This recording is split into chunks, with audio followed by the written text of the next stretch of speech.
સતત બીજી વખત ગુજરાતની મુલાકાતે છે ત્યારે તેમના પ્રવાસના આજના બીજા દિવસે તેઓ સરદાર પટેલની જન્મજયંતિ નિમિત્તે કેવડિયાની મુલાકાતે પહોંચ્યા હતા। આ દરમિયાન તેમણે સરદાર પટેલની પ્રતિમાને પુષ્પાંજલિ અર્પણ કર્યા હતા। વડાપ્રધાન મોદી આ દરમિયાન રાષ્ટ્રીય એકતાના શપથ પણ લેવડાવ્યા હતા।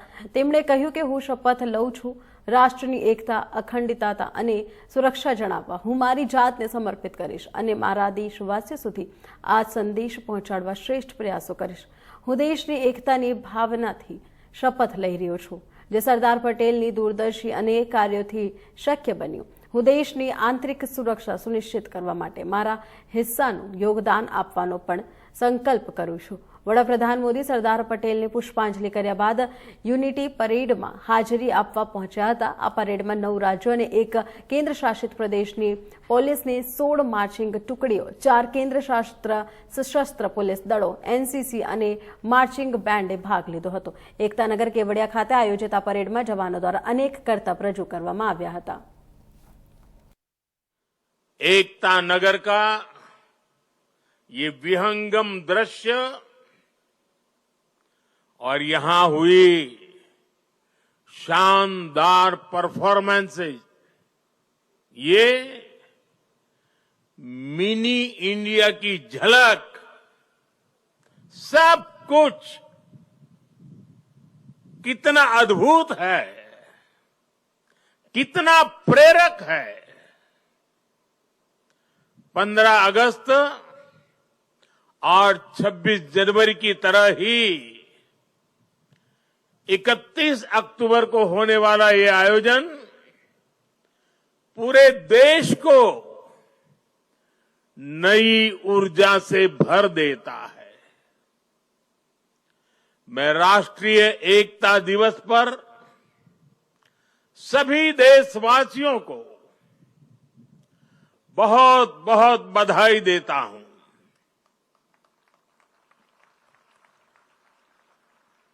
साथियों, इस बार का राष्ट्रीय एकता दिवस अद्भुत संयोग लेकर आया है।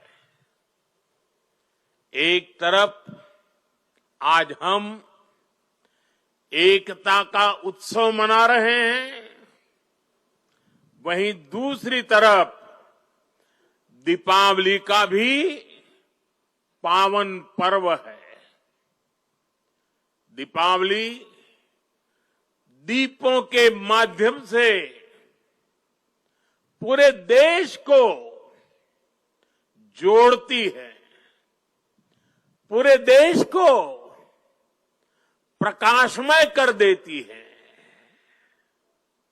और अब तो दीपावली का पर्व भारत को दुनिया से भी जोड़ रहा है। अनेक देशों में इसे राष्ट्रीय उत्सव की तरह मनाया जा रहा है। मैं देश और दुनिया में बसे सभी भारतीयों को, भारत के शुभचिंतकों को दीपावली की अनेक अनेक शुभकामनाएं देता हूं।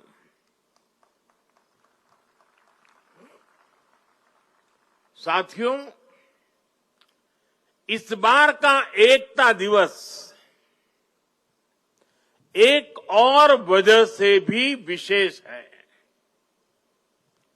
आज से सरदार पटेल का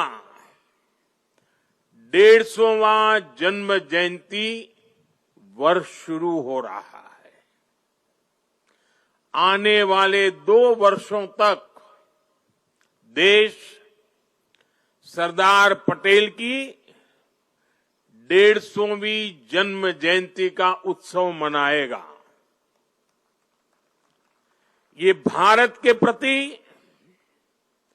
उनके असाधारण योगदान के प्रति देशवासियों की कार्यांजलि है। 2 वर्ष का ये उत्सव एक भारत श्रेष्ठ भारत के हमारे संकल्प को मजबूत करेगा। ये अवसर हमें सीख देगा कि असंभव से दिखने वाले काम को भी संभव बनाया जा सकता है।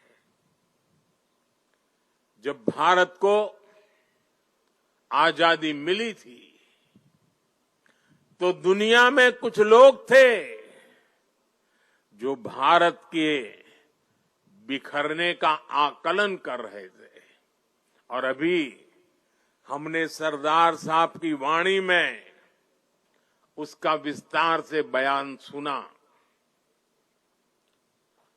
उन लोगों को जरा भी उम्मीद नहीं थी कि सैकड़ों रियासतों को एकजुट करके फिर से एक भारत का निर्माण हो पाएगा। लेकिन सरदार साहब ने ये करके दिखाया। ये इसलिए संभव हुआ क्योंकि सरदार साहब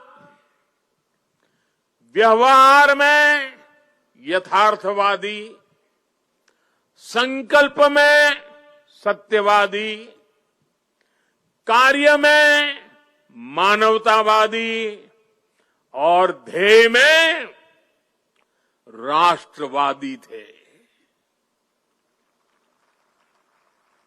साथियों, आज हमारे पास छत्रपति शिवाजी महाराज की प्रेरणा भी है। उन्होंने आक्रांताओं को खदेड़ने के लिए सबको एक किया। कि महाराष्ट्र का रायगढ़ किला आज भी साक्षात वो गाथा कहता है। छत्रपति शिवाजी महाराज ने रायगढ़ के किले से राष्ट्र के अलग अलग विचारों को एक उद्देश्य के लिए एकजुट किया था। आज यहां एकता नगर में हम रायगढ़ के उस ऐतिहासिक किले के उसकी छवि हमारे सामने प्रेरणा का प्रतीक बन के खड़ी है। रायगढ़ किला सामाजिक न्याय, देशभक्ति और राष्ट्र प्रथम के संस्कारों की पवित्र भूमि रहा है। आज इसी पृष्ठभूमि में हम विकसित भारत के संकल्प की सिद्धि के लिए यहां एकजुट हुए हैं। साथियों, बीते 10 वर्ष तक भारत की एकता और अखंडता के लिए ये कालखंड अभूतपूर्व सत्यनिष्ठा से शपथ लेता हूं कि मैं राष्ट्र की एकता, अखंडता और सुरक्षा की